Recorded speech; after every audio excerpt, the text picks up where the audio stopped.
Hello, for my midterm book talk in children's literature, I'm going to be talking about one of my favorite books, A Wrinkle in Time, and also the other books in the series that a lot of people haven't even heard of because only this one was actually made into a movie. So this book is actually for the age or the grade level of 4th grade to 8th grade, so the middle school ages, but I actually read this in college and I really enjoyed it. So if you're interested in young adult literature, like, this one is really awesome. The core theme in this one and the other books is the power of love. I would definitely say is the core theme. There are also a lot of other themes that I won't touch on that you can read about if you read further, but that is definitely the one that I do want to talk about today.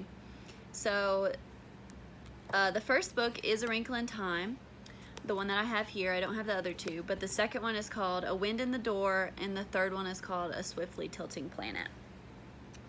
So one of my favorite quotes from Madeleine L'Engle is, "Some things have to be believed to be seen."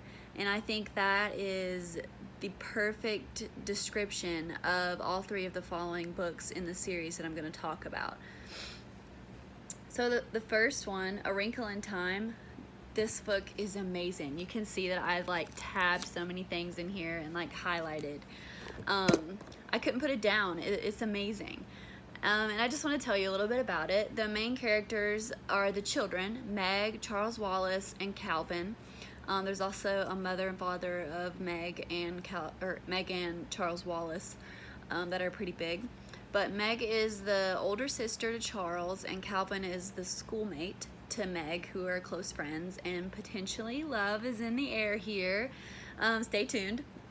But the three children go on a journey to find Meg and Charles' missing father, and they go with the three witches, and their names are Miss Who, Miss Whatsit, and Miss Witch. They call them the 3 W's.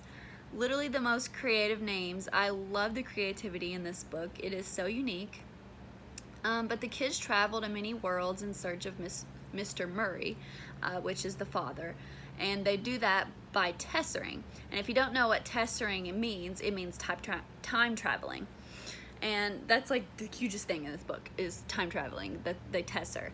But they end up in some very sticky situations and actually face evil itself, and they call this evil creature It, just capital IT, It.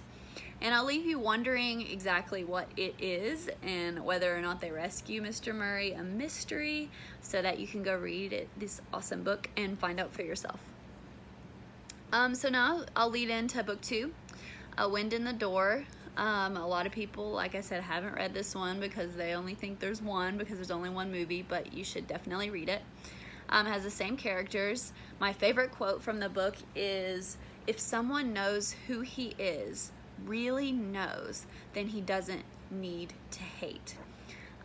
This book contains the same characters, but it is more focused on Charles Wallace since he won the hearts of many of the readers in the first books. Trust me, he's just a sweetheart. He's just like the little boy, and he's so cute, and he's just great. You're gonna love him.